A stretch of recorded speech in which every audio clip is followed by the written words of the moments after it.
nosso domingo de Páscoa, o poder da entrega de Jesus. E hoje nós vamos falar sobre o Calvário e a morte de Jesus. Amém? Então, para que nós possamos nos direcionar nessa noite, eu convido você a abrir a sua Bíblia no Evangelho de São Marcos, no capítulo 15. Evangelho de São Marcos, capítulo 15. Nós vamos ler o versículo 1 somente nesse momento.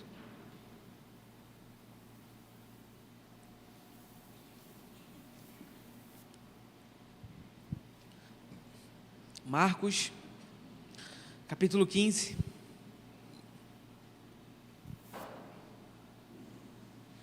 Você que foi encontrando, você pode dar um glória a Deus aí do seu lugar, amém? Posso te pedir um favor nessa noite? Me ajudar a pregar? A reagir à palavra? Amém? Glória a Deus. Então, Evangelho de Marcos, capítulo 15, somente o versículo 1, depois que nós lermos, te convido a não fechar a sua Bíblia, mas deixar ela aí aberta para a gente ir acompanhando a ordem dos fatos. Amém? Diz o seguinte: de manhã bem cedo, os chefes dos sacerdotes com os líderes religiosos, os mestres da lei e todo o sinédrio chegaram a uma decisão. Amarrando Jesus, levaram-no e o entregaram a Pilatos. Amém? Curva sua cabeça, vamos orar por essa palavra brevemente? Senhor, nós estamos aqui diante da Tua palavra, estamos aqui diante de Ti, e a nossa oração é que o Teu Espírito, Ele nos conduza nessa noite. Eu oro para que recaia sobre nós um santo zelo, um santo temor diante do Senhor nessa noite. Eu oro, Deus, para que todos os corações e todas as mentes se voltem para Ti verdadeiramente, para que o Senhor possa nos construir e, se necessário for, desconstruir em nós coisas que não se adequam àquilo que o Senhor tem para nós nesse tempo. Assim nós oramos, Deus, assim nós agradecemos, em Teu nome, amém e amém. A gente se inteirar diante de tudo aquilo que está acontecendo em todo o capítulo de Marcos, capítulo 15, nós acabamos de ler aqui. A gente observa esse texto começando depois de um episódio onde nós conhecemos muito bem que Pedro, o apóstolo Pedro, ele nega Jesus por 3 vezes, depois de 2 vezes o galo cantar. E aí Marcos ele começa trazendo esse relato sobre o que estava acontecendo até o momento de Jesus chegar à cruz. Então, para a gente compreender ainda melhor todo esse contexto aqui, para que a gente possa se inserir naquilo que nós nos propomos nessa noite, a gente precisa falar de algumas coisas que estavam acontecendo aqui especificamente. E o interessante é que os judeus, o povo de Jesus, o povo ali de Jerusalém, eles estavam sendo governados pelo Império Romano. Então, o mundo greco-romano ele estava tomando proporções além de Roma. E Jerusalém também era dominada pela influência de Roma. E não era uma influência assim, extremamente, eu vou até ser redundante aqui, extravagante, no sentido deles viverem assombrados em todo o tempo, mas eram tempos difíceis. Não eram fáceis, mas não era algo absurdo ao extremo também. Só que era um tempo desafiador, porque essa cultura de Roma, ela estava em Jerusalém, não somente em Jerusalém, mas também em muitos outros lugares aonde eles conquistavam. E a ideia deles era implementar a cultura de Roma, fazer com que outros povos se assemelhassem a quem eles eram. E se a gente está falando sobre Roma conseguir implementar sua cultura em diversos lugares, logo nós entendemos o quê? Que eles eram influentes, que eles eram poderosos, vocês concordam comigo? E que eles conseguiam se achegar e conquistar e impor o seu ritmo de maneira fervorosa e de maneira pontual. Então com eles não tinha conversa. E esse sistema onde eles chegavam em outras nações e implementavam a sua cultura se chamava Pax Romana. Você pode dizer para a pessoa do seu lado, olha, Pax Romana. Parece até paz, né? Mas não é paz. Era algo impositivo diante de outras nações.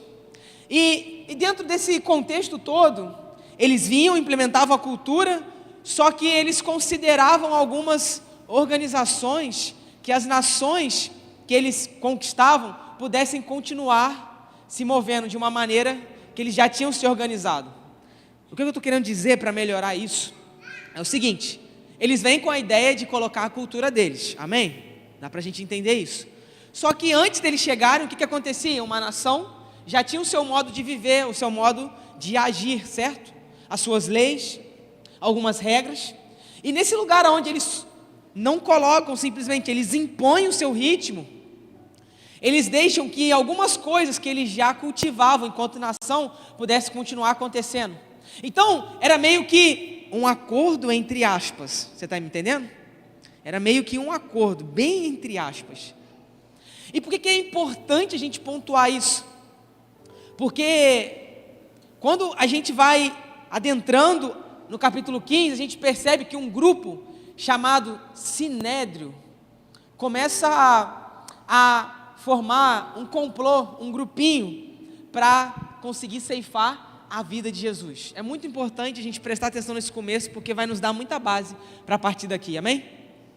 Então o Sinédrio, que era um grupo, eles começam a formar um sistema durante uma noite, antes de sexta-feira, amanhecer, para que eles arrumassem um jeito de crucificar Jesus.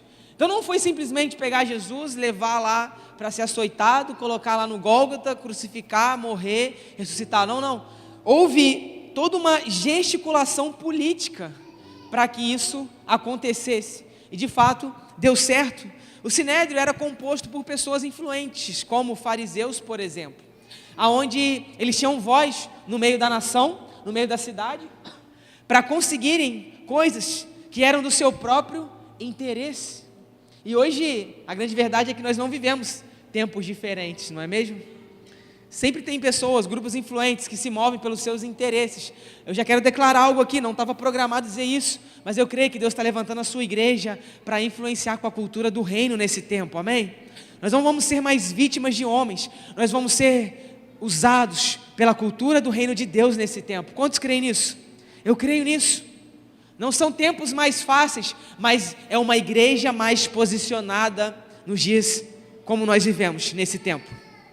Então, o Sinédrio se move para que isso acontecesse, e eles conseguem. E aí, se passa o dia, a noite, melhor dizendo, chega o dia, e eles vão diante de um centurião, para que eles pudessem organizar de forma correta aquilo que eles estavam propondo fazer, né, diante de Jesus, para com Jesus. Ou melhor, não diante do centurião, me perdoa, diante de Pilatos, que é aquele que bate o martelo para a condenação de Jesus.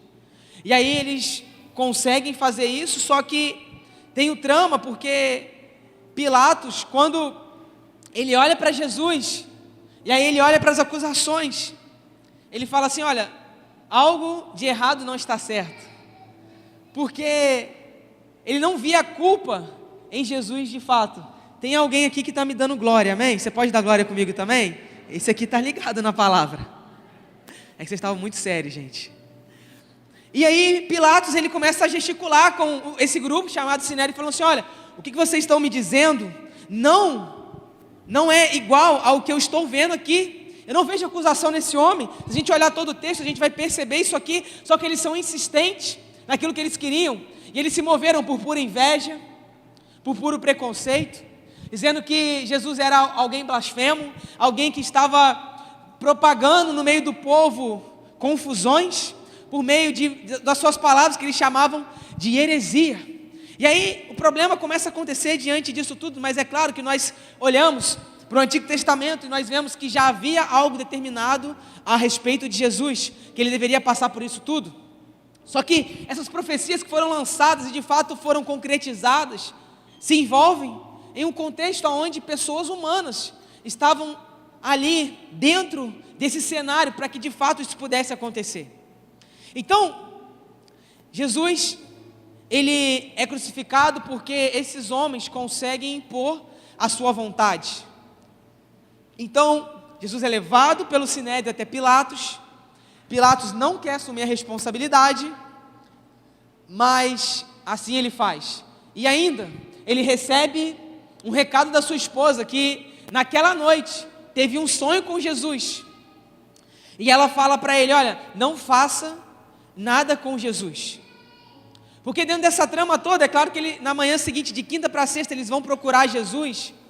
Eles vão procurar Pilatos para crucificar Jesus. Só que dias posteriores, Pilatos já tinha recebido Jesus. Ele não queria se envolver. Ele manda para Herodes, para uma outra cidade. Herodes fala assim: esse BO aqui não é comigo. E ele fala assim: eu vou mandar ele de volta. Aí Pilatos fica nesse dilema: bom, isso aqui caiu no meu colo, eu vou ter que resolver, mesmo não querendo fazer o que tem que ser feito. Então, esse é o contexto. A gente conseguiu se inserir no contexto? É nesse cenário aqui que nós vamos caminhar. Então, depois de tudo isso, depois de decidido, Jesus, ele é açoitado, ele é envergonhado, maltratado, crucificado.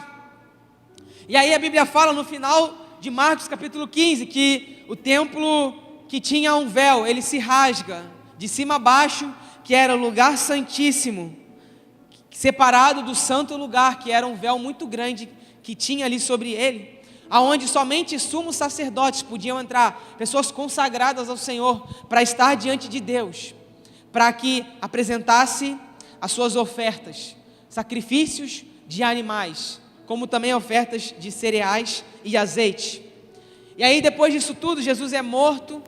José de Arimateia, ele vai pedir para Pilatos o corpo de Jesus, enrola em um lençol de linho e sepulta Jesus em um sepulcro novo. Eu dei um resumão de tudo aqui, mas agora a gente vai detalhar tudo isso nesse momento. Dentro desse contexto todo, nós somos levados a pensarmos sobre alguns pontos. E o primeiro ponto é que o amor de Deus moveu Jesus até a cruz. O primeiro ponto é esse: o amor de Deus moveu Jesus até a cruz. Marcos 15, 4 e 5 diz o seguinte: então Pilatos lhe perguntou novamente: você não vai responder? Veja de quantas coisas o estão acusando. Mas Jesus não respondeu nada, e Pilatos ficou impressionado. Dentro desse cenário todo que eu dei de pano de fundo aqui, Pilatos fica perguntando para ele, e ele não acha culpa nele. Jesus fica extremamente calado em todo o tempo. Ele estava cumprindo uma profecia de Isaías, aonde a Bíblia fala que ele seria levado e seria maltratado, seria insultado, julgado de forma incorreta, e ele não abriria sua boca, como uma ovelha muda que vai até o matadouro. E ele se apresenta como uma ovelha, como um cordeiro, mas ao terceiro dia, ele ressuscita como um leão. Ele ressuscita como um leão. Sabe por quê? Porque todo sacrifício, toda entrega te empodera para um novo nível posteriormente. Você está comigo nessa noite? Eu vou repetir: toda entrega, todo sacrifício vai te empoderar para uma vida de poder e autoridade posteriormente. Jesus não precisava fazer isso, mas Ele faz, porque Ele nos dá um exemplo a ser seguido. Você está comigo nessa noite? Por isso que a Bíblia diz que Pilatos, ele fica impressionado, ele não responde nada. Pilatos, ele estava à procura de alguma justificativa para não ter que crucificar uma pessoa que ele sabia que era inocente. Ele tinha convicção que Jesus era inocente, por isso ele busca meios, mas a pressão ali era tanta. Então aquele momento era o de Jesus apresentar argumentos suficientes para ele ser inocentado, mas ele não disse nada. E a Bíblia faz questão de dizer no verso 5 que Pilatos fica impressionado. Sabe o que eu aprendo nesse texto? Eu aprendo para esse tempo, eu quero te provocar nessa noite, é que muitas das vezes, quando nós somos levados em ambientes de pressão, onde nós somos injustiçados, nós sempre queremos exigir os nossos direitos, mas a gente nunca procura, em primeiro lugar, cumprir os nossos deveres. Você está comigo nessa noite? O direito de Jesus era ser inocentado, porque afinal de contas não tinha nada contra ele, só que o dever dele já estava pré-estabelecido, e desse lugar ele não se ausenta. Você está comigo nessa noite? Eu quero declarar uma palavra sobre a sua vida. Não queira exigir os seus deveres, os seus direitos, melhor dizendo, se você não está preparado primeiro para cumprir os seus deveres. Jesus nos ensina isso aqui claramente. Porque nós somos uma geração muito boa de trazer argumentos e justificativas e dizer, mas por conta disso, você pode me inocentar disso. Mas porque isso aconteceu, olha, é por isso que eu agi dessa forma. Então, tá tudo bem, a gente pode arrumar um bom jeitinho aqui para dar certo. Só que o reino dos céus não é estabelecido por justificativas. O reino dos céus é estabelecido por determinações que nós cravamos nesse tempo. Você está comigo nessa noite? Então, é sobre o quanto nós cumprimos os nossos deveres e não exigimos os nossos direitos. Chega um momento na vida do apóstolo Paulo, eu me lembro disso aqui agora, que um certo grupo pega ele e ele está numa cidade pregando o evangelho e ele está revolucionando a cidade. Cegos vêm, coxos andam, paralíticos voltam a se movimentar, pessoas se arrependem, o reino dos céus começa a ser manifestado, e aí pegam Paulo, prendem ele e começam a julgá-lo e açoitam ele. E aí ele fica preso uma noite inteira, passa-se o dia todo. No dia seguinte, eles colocam ele diante de um tribunal para julgar ele, para tentar matá-lo. E quando chega lá nesse lugar, eles pedem para que ele fale, e aí ele fala o seguinte: olha, eu sou judeu. E o que acontece nesse cenário todo? Todo mundo que tinha pegado ele ali fica temeroso, porque ele estava em uma cidade onde a jurisdição do povo judeu era estabelecida ali naquela cidade. E como judeu, ele não poderia ser tratado daquela maneira. Eu poderia explicar isso muito melhor, mas de forma mais resumida, para a gente não perder tempo. Ele estava em um lugar onde por ele ser judeu, ele não poderia ser tratado daquela forma, mesmo pregando o evangelho. Isso é fácil de nós entendermos? E aí, eles ficam espantados porque eles estavam com medo de perderem as suas vidas, porque eles nunca deveriam fazer isso com alguém judeu, e porque também ele não exige os seus direitos, mesmo diante de um lugar onde ele poderia ter feito isso. Sabe o que eu estou querendo dizer nessa noite? Eu estou querendo te provocar, é que vão chegar momentos da nossa vida, que o Senhor vai nos colocar em cenários, aonde Ele vai ter preparado. Saiba disso, Ele sempre vai te colocar em lugares aonde Ele já preparou para você, para Ele ver como você vai corresponder a esses lugares. Se primeiro você vai pensar em si próprio, ou se você vai analisar e ver qual é o benefício que Ele vai receber diante dessa situação. Você está comigo nessa noite? Chega momentos na nossa vida que Deus nos insere em temporadas aonde Ele vai nos pedir que nós possamos parar de olhar para nós. E a grande verdade é que o Evangelho fala sobre nós nunca olharmos para nós, porque eu tenho aprendido nesse tempo, precisamos falar muito de Cristo, pouco de nós e nada dos outros. Precisamos caminhar nessa verdade, que é uma palavra profética. Isso é uma palavra profética para você. Muito dele, pouco de nós e nada dos outros. Então, a maior lição que podemos tirar de tudo isso é que Jesus Cristo não foi uma vítima do Império Romano e da injustiça terrena, mas Ele de forma soberana e livre manifestou a graça maravilhosa e o poder de Deus naquele momento para comigo e para contigo. Mesmo podendo correr, Ele escolhe permanecer. Porque o que determina o propósito da nossa vida não é o quanto nós nos justificamos, mas é o quanto nós permanecemos no lugar que Ele está nos fornecendo. Não é sobre o quanto nós queremos fugir, mas é o quanto nós permanecemos no lugar da entrega. Ali nós manifestamos o amor incondicional de Deus, e um aroma suave é liberado. Porque quanto mais pressionados, mais o Senhor pode nos usar nesse tempo. Então a causa da morte de Jesus foi o seu amor. A causa da entrega foi o amor. Jesus Cristo foi puramente movido pelo amor, e eu oro para que uma igreja se levante motivada pelo amor por Ele, amém? Não são pelos nossos interesses, não são por coisas que nós queremos conquistar e projetar, mas simplesmente porque nós amamos a Ele, porque nós amamos a Ele. Jesus Cristo estava no governo de tudo, em todo o tempo, e Ele sabia pelo que Ele podia morrer. Por isso que Marcos 10, 45 diz o seguinte: pois nem mesmo o Filho do Homem veio para ser servido, mas para servir e dar a sua vida em resgate de muitos. Quem são esses muitos aqui nessa noite? Você percebe, para que um presente do céu possa ser manifestado, a entrega ela é crucial para a nossa vida. É sobre servirmos, é sobre nós nos doarmos. Mas não, a gente prefere vir aqui socialmente, julgar o louvor e dizer: hoje não foi tão bom porque não cantou aquilo que eu queria. Ah, foi difícil porque eu não achei uma vaga no estacionamento. Só talvez, querido, e talvez você esteja servindo a um Deus chamado você mesmo, e não o Rei dos Reis e Senhor dos Senhores. Porque se você está olhando e dizendo que tudo é sobre você, eu não gostei do louvor, eu não gostei da palavra, eu não gostei da limpeza da igreja, eu não gostei porque eu não achei uma vaga onde eu queria, talvez você esteja servindo a um Deus chamado eu mesmo. Não é sobre nós, não é sobre o que a gente quer, é sobre o que Ele está nos apresentando.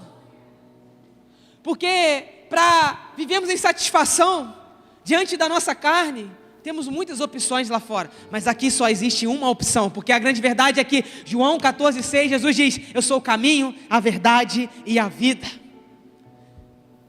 Ele não é somente uma alternativa, Ele é a única alternativa. Ele é a única alternativa.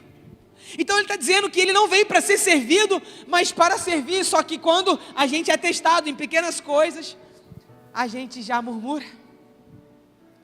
A gente é levado a se mover diante do que nós queremos, e não diante daquilo que Ele nos apresenta. Então, a gente precisa entender que a nossa motivação deve ser o amor. Porque se você não sabe pelo que viver, você não terá um motivo pelo qual morrer. Se você não tem firme isso dentro do seu coração, o motivo pelo qual você vive nesse tempo, você nunca vai estar preparado para morrer. E aqui eu não estou falando de uma morte física somente, eu estou falando de momentos da sua vida onde Deus vai te convidar a você morrer para você mesmo, para que Ele possa ganhar algum benefício através de você. E Ele não está te pedindo muito, porque o maior de tudo Ele já fez por nós: Cristo pendurado no madeiro. Deixa eu te falar uma coisa que vai te provocar muito nessa noite. Naquele tempo ali de Jesus, um pouquinho mais de 2000 anos atrás, pouco tempo, né? Os cristãos eram perseguidos, presos, maltratados e mortos. Chega um momento que o Império Romano pega as arenas que eles usavam para lutas, para corridas de carros, de cavalos, e eles começam a colocar os cristãos que eles tinham prendidos dentro daquelas arenas. E colocavam leões também dentro daquelas arenas.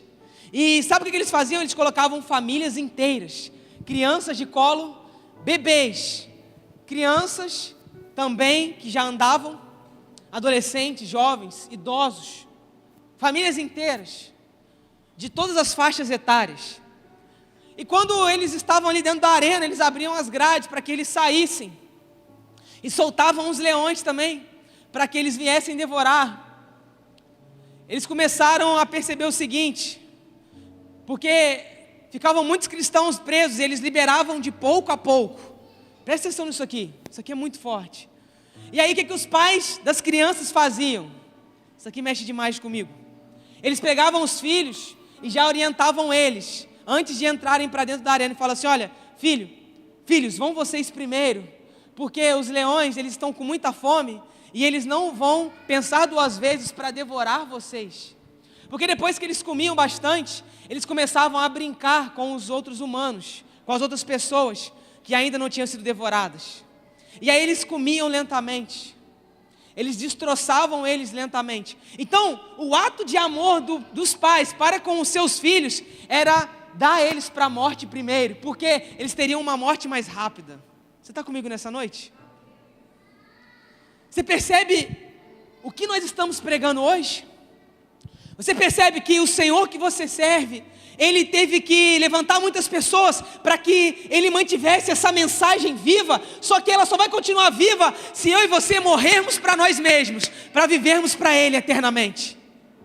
Só que não, a gente quer reclamar por uma vaga de estacionamento, ou porque o louvor não foi bom o suficiente para mim. E aí a gente para e começa a perceber qual é a motivação para estarmos aqui dominicalmente.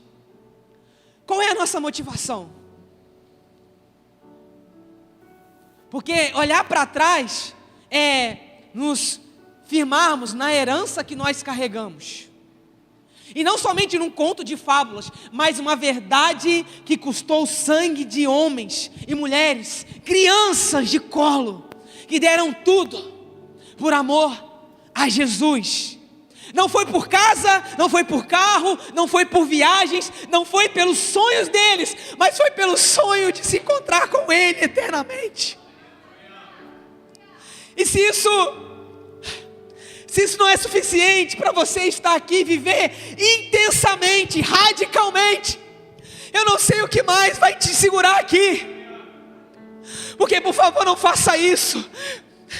Não viva da sua maneira, porque você vai envergonhar o Evangelho. Não faça isso com a noiva dele. E a Bíblia nos fala: ai daqueles que mexerem com a noiva dele. Ai daqueles que se dizem noiva, mas são lobos vestidos. Nesse tempo, trazendo corrupção para dentro do corpo de Cristo. Você está comigo nessa noite? Que tipo de evangelho a gente tem vivido nesse tempo? A gente está na quaresma, nos lembrando, mas não é somente uma lembrança, é um padrão de vida para esse tempo. Deve nos levar a um lugar de obediência radical. E esse é o segundo ponto nessa noite. A obediência é o caminho para a redenção. Não existe outro lugar, não existe uma outra palavra, uma outra coisa. Não existem obras humanas, não existem méritos da nossa carne que podem nos promover a redenção completa, a não ser a obediência. Esse é o segundo ponto. A obediência é o caminho para a redenção. Olha o que diz no versículo 19 e 20 de Marcos 15: batiam-lhe na cabeça com uma vara e cuspiam nele. Ajoelhavam-se e lhe prestavam adoração. Depois de terem zombado dele, tiraram-lhe um manto de púrpura e vestiram-lhe suas próprias roupas. Então o levaram para fora, a fim de crucificá-lo. Sabe por que ele passou por isso tudo? Por mim e por você. Por mim e por você. Então aqui vimos como esse dia foi extremamente difícil para Jesus. Extremamente difícil. Ele não olha para as barreiras, ele olhou para mim e para você. Quando ele estava sendo maltratado, ele não olhava para o chicote, ele não olhava para a coroa, ele não estava focando nos insultos, ele estava focando nas vidas que precisavam se encontrar com ele. É por isso que nós estamos aqui. Quando se levantarem contra você, quando insultarem você, quando maltratarem você, não olhe sobre o que estão fazendo com você, mas olhe sobre o que Deus vai fazer a partir desse lugar, através de você. Você está comigo nessa noite? Tem alguém aqui nessa noite? Para de focar no que estão fazendo com você e comece a olhar pelo que Ele vai realizar através de você. É sobre o que Ele vai fazer em nós e através de nós. Por isso que Filipenses 2, 5 a 8 diz o seguinte: seja a atitude de vocês a mesma de Cristo Jesus. Não é tentar uma tentativa de ser parecida, não. Ele diz: seja a mesma atitude, que embora sendo Deus, não considerou que o ser igual a Deus era algo a que devia apegar-se, mas ele se esvaziou a si mesmo, vindo a ser servo, tornando-se semelhante aos homens e sendo encontrado em forma humana, humilhou-se a si mesmo e foi obediente. Você pode repetir comigo? Obediente. Não até quando lhe foi prazeroso, não até quando ele quis, ele foi obediente até a morte, e morte de cruz. Morte de cruz. Até lhe custar tudo. Sabe quando o evangelho ele vai ser pregado até os confins da terra? Quando ele criar raiz até os confins do nosso coração. A gente quer que se espalhe, mas a gente não deixa espalhar aqui dentro primeiro. Vamos lá, você está comigo nessa noite? A gente quer que ele faça, a gente quer que pessoas na nossa casa se convertam, mas o quanto você tem se doado por esse tempo? Porque a sua colheita vai ser determinada através da semeadura que você emprega nessa temporada. Então não queira colheita se você não tem uma vida de semeadura. Porque essa é a atitude que ele espera de nós, a mesma de Jesus. É a mesma de Jesus. Se entregar completamente. E Lucas 22:42 diz: Pai, se queres, afasta de mim este cálice, contudo não seja feita a minha vontade, mas sim a tua vontade. O foco não é a nossa vontade, o foco é a vontade dele. Jesus nos ensina isso. Ele obedeceu até a morte. A obediência de Jesus redimiu toda a humanidade. Nós somos frutos da obediência. Sabe o que eu estou querendo dizer com isso? É que a sua obediência produz transformação na humanidade. Não é pela sua performance, não é pelo que você sabe, não são pelos seus títulos. E eu não estou dizendo que isso não é bom e isso não é importante, porque isso nos fornece acesso. Mas o que transforma é a obediência. Eu creio numa geração que o fruto desse tempo vai ser resultado de uma obediência radical na minha e na sua vida, amém? E a gente deve obedecer. A gente fica pensando, não, deixa eu colocar algumas coisas em ordem aqui na minha vida, e aí sim eu vou servir no impacto. Eu quero te provocar nessa noite, vocês não me dão permissão para isso? Deixa eu pensar um pouquinho, porque aí sim eu vou servir no Hope. Deixa eu pensar um pouquinho, porque a minha vida é importante. E aí sim eu vou me doar um pouco nos ministérios que estão precisando. Deixa eu te falar uma coisa, se você não sabe, tem espaço aqui para todo mundo, amém? E eu vou falar mais, a gente está precisando pra caramba. Então você não tem desculpa. Porque para ele ser formado em todos, ele precisa da igreja toda. Você está comigo nessa noite? Então a sua obediência vai produzir transformação. Por isso que Mateus 7:21 diz: nem todo aquele que me diz Senhor, Senhor, entrará no reino dos céus, mas aquele que faz a vontade do meu Pai é que está nos céus. É aquele que faz a vontade dele. Eu já ouvi muito, talvez você também tenha ouvido: olha, eu sou de Jesus, mas eu não congrego na igreja, porque a igreja não é perfeita. Ou melhor, não vou nem colocar um nível tão alto. A igreja tem um monte de problema. Aí eu falo: que maneiro, querido. Então você também entende que você também tem problema? Então se junte a nós, porque você se parece com o nosso grupo. Porque a igreja não é sobre pessoas perfeitas, mas sobre pessoas que encontraram um hospital e estão sendo transformadas e ativadas para o seu propósito, amém? É por isso que nós estamos aqui, porque nós precisamos, porque a gente precisa. A gente não está falando de perfeição, a gente está falando de uma vida de arrependimento. A gente está falando de uma obediência radical, de uma entrega concisa, precisa e intencional. E se nós vivemos assim, a gente pode caminhar para o terceiro ponto, que diz o seguinte: a decisão por Jesus tem impacto eterno para todos. A decisão por Ele tem impacto eterno para todos.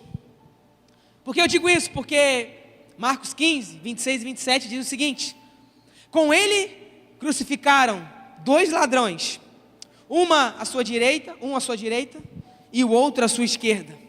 E cumpriu-se a escritura que diz: Ele foi contado entre os transgressores. No contexto do Antigo Testamento, contar com os transgressores significa ser associado com pecadores. Então, Jesus ele foi crucificado com 2 ladrões, cumprindo assim uma profecia literal que havia ao respeito dele no Antigo Testamento. Jesus ele já veio cumprir algo que estava escrito ao seu respeito. Deixa eu te falar uma coisa, existem coisas escritas ao seu respeito que Deus já determinou. Quantos creem nisso? Mas você só vai descobrir se você caminhar previamente nesse lugar da obediência. A gente não pode receber clareza do futuro se eu não me comprometo com a obediência das Escrituras. A gente não vai ter a revelação do que devemos fazer se nós não entrarmos no lugar, não dos nossos direitos, e sim dos nossos deveres. Isso aqui é muito interessante. Veja só como Lucas narra o diálogo entre Jesus e os ladrões. Está lá em Lucas 23, do 40 ao 43. Mas outro criminoso o repreendeu dizendo: você não teme a Deus? Nem estando sobre a mesma sentença, nós estamos sendo punidos com justiça, porque estamos recebendo o que os nossos atos merecem, mas este homem não cometeu nenhum mal. Então ele disse: Jesus, gente, isso aqui é forte demais. Ele diz o seguinte: Jesus, lembra-te de mim quando entrares no teu reino. Jesus, isso aqui são uma das coisas mais lindas que a Bíblia nos apresenta. Jesus lhe respondeu: eu lhe garanto, hoje você estará comigo no paraíso. Sabe o que eu aprendo aqui? Arrependimento recalcula a rota automaticamente.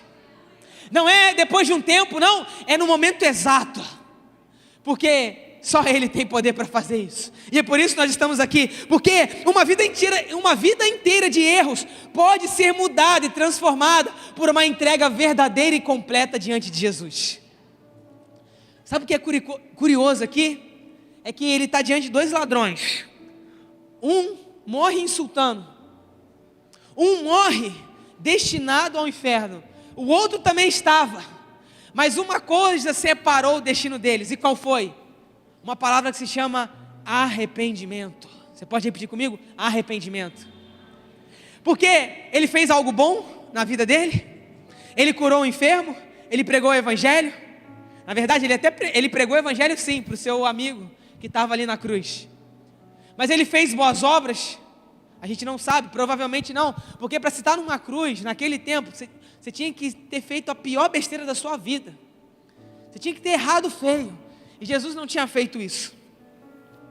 Só que um morre condenado, mas um morre sendo salvo. Sabe o que eu aprendo com isso? O céu é inaugurado com um ladrão pendurado numa cruz. Vergonha para muitos, mas honra para aqueles que estavam nos céus esperando para receber aquele homem. Porque não foi sobre o que ele fez, mas era sobre o que Cristo estava fazendo. Deixa eu te falar uma coisa, não é sobre o que você faz, porque as nossas obras não o impressionam. O que o impressiona é um coração arrependido e prostrado. E é esse povo que ele vai levantar nesse tempo, o povo que reconhece o que ele está fazendo. Pode ser no seu pior momento, e esse homem não nos deixa mentir diante disso. No pior momento dele, no último momento dele, houve chance para a sua vida. Deixa eu te falar uma coisa, há chance para você nessa noite. Eu estou pregando para você mesmo que está andando longe dele. O Senhor está aqui nessa noite para te encontrar eternamente, não temporalmente. Tem uma frase interessante de um homem chamado Léo Bigger, um pregador, que diz o seguinte: deixe que Deus molde a sua vida e não permita que a vida o deforme. Então, para de ser amassado pelo que acontece com você, mas desde que agora Deus possa modelar a sua vida conforme Ele deseja para a sua história. Você não está tão longe que a mão de Jesus não possa te alcançar, amém?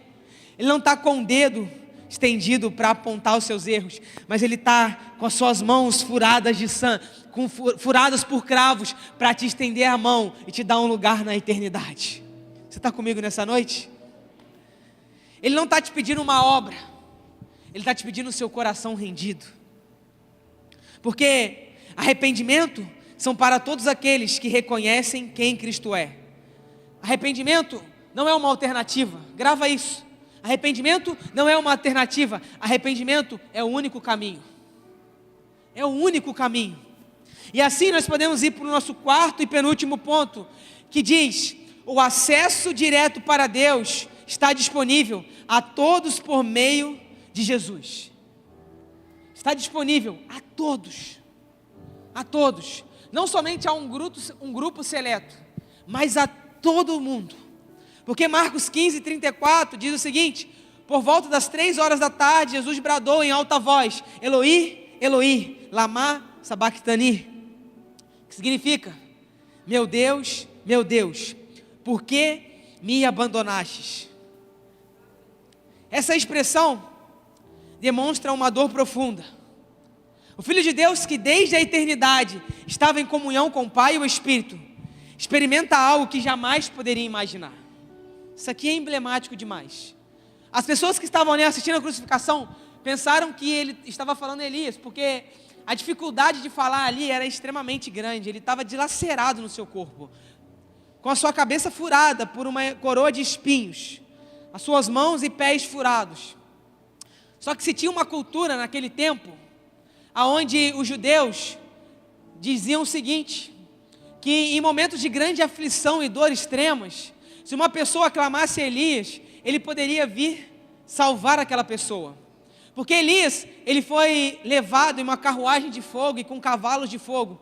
Então, se tinha um mito naquele tempo entre os judeus, de que uma pessoa diante de um estado extremamente alarmante, se clamasse a ele, talvez poderia ser salvo.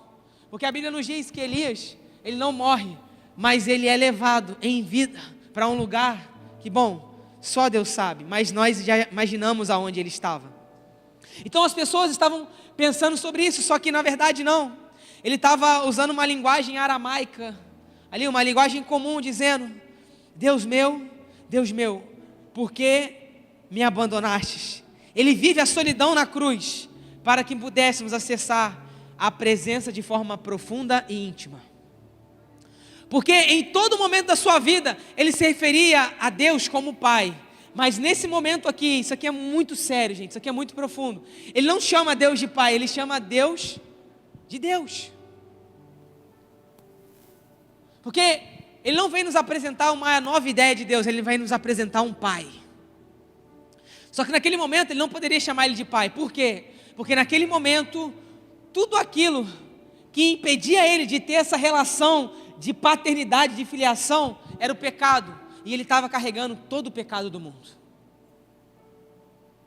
Então, a gente percebe o seguinte, que houve uma ruptura relacional do pai para com o filho, por conta de um fator somente, chamado pecado.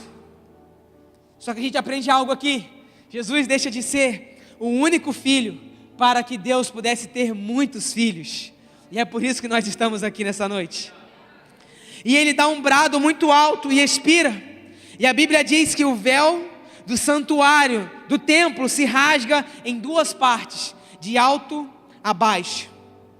Jesus entrega o seu espírito com um forte brado, demonstrando o seguinte, que a sua morte não foi um ato de fraqueza, mas um ato voluntário para a consumação de um plano eterno de redenção. Então, o véu se rasgar simboliza o ato de Deus se encontrar com o homem, dizendo: não há mais separação entre mim e a humanidade, porque um cordeiro foi morto, um cordeiro santo, foi entregue em favor de muitos. Por isso Hebreus 10, 19 e 20 diz o seguinte: portanto, irmãos, temos plena confiança para entrar no Santo dos Santos, pelo sangue de Jesus, por um novo e vivo caminho que Ele nos abriu, por meio do véu. Mas não era o véu do templo simplesmente, isto é, do seu corpo. Esse véu, esse corpo se abre em favor de mim e em favor de você. E aí nós vamos para o nosso último ponto, que diz, e quinto, a fé, ela está disponível para todos os que creem. Se você crê em tudo isso que a gente fala, em tudo isso que nós estamos construindo nessa noite, a gente te apresenta algo, que há um lugar disponível para você nele, diante da fé.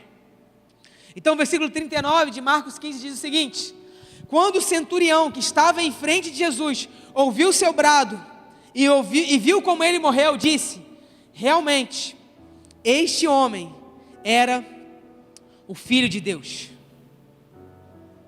Ele reconhece. Ele não fala assim, este homem era um Filho de Deus. Não, não, não. Ele fala assim, este homem era o Filho de Deus. Isso muda tudo. Ele não era simplesmente alguém que se identificava como um filho. Ali naquele momento ele reconhece, dizendo o seguinte: olha, de fato, esse homem chamado Jesus é o Filho de Deus. E é isso que nós precisamos nesse tempo, de uma convicção de quem Ele é. Faz sentido para nós nessa noite? Uma convicção clara de quem Ele é. Então, em alguns momentos, Jesus Cristo havia sido reconhecido como Filho de Deus. Agora, um oficial, alguém de uma patente alta, esse homem, ele liderava um grupo de 100 pessoas, um centurião. Ele era um guerreiro e liderava 100 pessoas naquele tempo. Alguém que era uma referência para combater Jesus. E pessoas que causavam tumulto no Império Greco-Romano. Esse homem que tinha uma função importante, pessoas que apostavam nele, que ele era um exemplo de padrão. Ele começa a deixar tudo que ele tinha de convicção para trás, e olhando para Jesus. E sabe como nós conseguimos reconhecer Jesus? Somente na sua morte. Porque reconhecer a morte de Jesus traz identificação para a minha jornada e para a sua jornada, dizendo, da mesma maneira que ele se entregou, nós também precisamos nos entregar. E aqui nós vamos para o final, aonde versículo 43 de Marcos 15 diz o seguinte: José de Arimateia, membro de destaque do Sinédrio, que também esperava o reino de Deus, dirigiu-se corajosamente a Pilatos e pediu o corpo de Jesus. Ele perde o corpo de Jesus. Esse homem, chamado José, José de Arimateia, ele era alguém extremamente influente, que tinha dinheiro, que tinha acesso. Ele era um seguidor de Jesus, mas tímido, aquele seguidor escondido, aquele seguidor que não se expunha muito. Mas depois de tudo isso, ele faz algo inusitado. Ele vai diante de Pilatos e pede o corpo de Jesus. O interessante é que essa atitude poderia custar a sua cabeça, assim como João Batista. Mas a Bíblia nos diz que corajosamente ele se apresenta para pedir o corpo de Jesus. Sabe o que nós podemos aprender com isso? É que a minha missão, a sua missão, a nossa missão é cuidar do corpo de Cristo nesse tempo. E sabe o que isso vai requerer de nós? Exposição nesse mundo. Porque pode nos custar muitas coisas. E eu oro para que nos custe, para que nada possa disputar o lugar dele no nosso coração, amém? Então, isso é interessante demais, porque Efésios 1, 22 e 23 diz o seguinte: Deus colocou todas as coisas debaixo dos seus pés, e o designou como cabeça de todas as coisas para a igreja, que é o seu corpo, a plenitude daquele que enche todas as coisas em toda e qualquer circunstância. Em toda e qualquer circunstância, eu e você vamos cuidar do corpo de Jesus. Eu quero convidar o Ministério de Louvor para tomar o seu lugar nesse momento. Então eu quero repetir que a nossa missão é cuidar do corpo de Jesus. A nossa missão é cuidar do corpo dele. Deixa eu só te falar mais algumas coisas. Esse homem, chamado José de Arimateia, a Bíblia aqui não fala totalmente, de forma mais clara, no Evangelho de Marcos, mas em João, a gente tem um relato mais específico. E a Bíblia fala que esse homem, José de Arimateia, quando vai pedir o corpo de Jesus, chama alguém chamado Nicodemos. Nicodemos, para ajudar a levá-lo para o seu sepultamento. E o interessante é que eles fazem isso, eles pegam o corpo de Jesus, enrolam ele no lençol e depositam ele lá no sepulcro. Só que a Bíblia nos fala algo muito curioso, e você está comigo nessa noite? Eu quero te ensinar uma coisa. Significados de nomes na Bíblia são extremamente importantes. José significa aquele que nos perdoa. Arimateia significa lugar alto. E Nicodemos significa sangue inocente. Naquele momento, quando esses dois homens se apresentam, eles estão nos dizendo uma mensagem.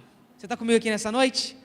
Em outras palavras, Jesus está dizendo, através da atitude desses homens, aquele que nos perdoa, levou sangue inocente ao lugar alto. Ele não foi levado num templo feito por mãos humanas, mas ele entrou no próprio céu, com seu corpo rasgado, para que o sangue inocente fosse apresentado diante de Deus e dissesse assim: Pai, aqui está o meu sangue inocente, em favor de muitos.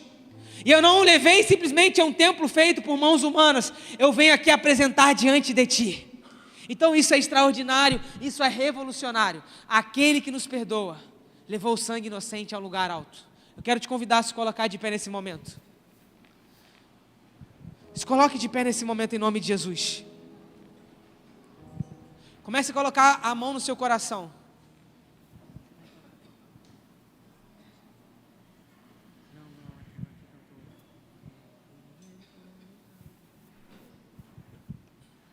Coloque a mão no seu coração agora em nome de Jesus. Feche seus olhos.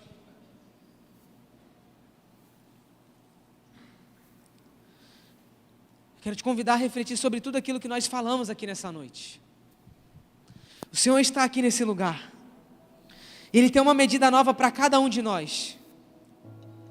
Ele tem uma medida nova para cada um de nós. Deixa eu te falar uma coisa. Não pode ser normal estarmos aqui nessa noite.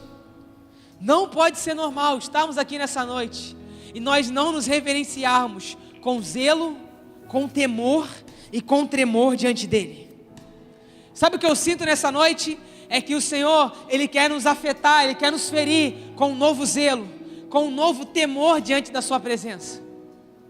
O Senhor, Ele quer nos levar a um lugar de uma nova entrega. O Senhor, Ele quer nos levar a um lugar de um novo sacrifício. Porque o zelo que Ele nos pede é justamente o que vai nos proporcionar a aproximação diante dEle. Eu quero perguntar nessa noite, quantos estão aqui nessa noite querendo se comprometer com um novo nível de entrega? O Senhor está te chamando, Ele não está chamando a pessoa que está do seu lado, não, Ele está te chamando nessa noite. Ele quer se apresentar a você de uma nova maneira. Ele quer mostrar para você algo que você ainda não conhece sobre Ele. E o clamor do céu para nós nessa noite é que nós não podemos deixar de viver em temor nesse tempo. Porque é isso que vai nos proporcionar uma vida de relevância lá fora. E nunca se viveu em um tempo onde relevância precisa ser manifestada urgentemente, mas uma relevância que não são segundo os padrões dos homens, mas segundo o padrão do céu para esse tempo. O Senhor quer levantar uma igreja empoderada. O Senhor quer levantar uma igreja que conhece quem Ele é. Não é sobre a sua melhor performance, entenda isso nessa noite. Não é sobre o seu melhor argumento, não é sobre a sua melhor formação, não, é sobre um conhecimento preciso de quem Cristo é. Ele foi até o Calvário na cruz por você. A pergunta do céu para você nessa noite é: até onde você está disposto a ir por Ele? Eu vou repetir: até onde nessa noite você está disposto a ir por Ele? Chega de viver para você, está na hora de você ter uma entrega nobre nesse tempo. Porque deixa eu te falar uma coisa: o Evangelho não é sobre Ele levantar heróis, é sobre Ele resgatar vilões. E é por isso que eu e você estamos aqui nessa noite, porque nós não somos os perfeitinhos, nós não somos os melhores, nós não somos os mais eficientes, mas nós somos nessa noite o povo mais arrependido dessa terra. Quantos estão comigo aqui nessa noite? Então a beleza do Evangelho não está naquilo que nós podemos fazer, mas é naquilo que Ele já fez por mim e por você há mais de 2000 anos atrás. Não é sobre o que você vai fazer por Ele, é sobre o que Ele já fez por você e é o que Ele vai fazer a partir de você. Sabe qual é o convite para você vir aqui na frente nessa noite é se você quer conhecer Ele de uma nova maneira. Se você entende que ainda existem parcelas na sua vida que não se renderam completamente, deixa eu te dar uma dica. Você está aqui hoje porque ainda existem partes em você que não se renderam completamente, porque senão estaríamos na eternidade. Então, enquanto cantamos, saia do seu lugar, porque nós queremos orar por você. Vamos, saia do seu lugar, nós queremos orar por você nessa noite.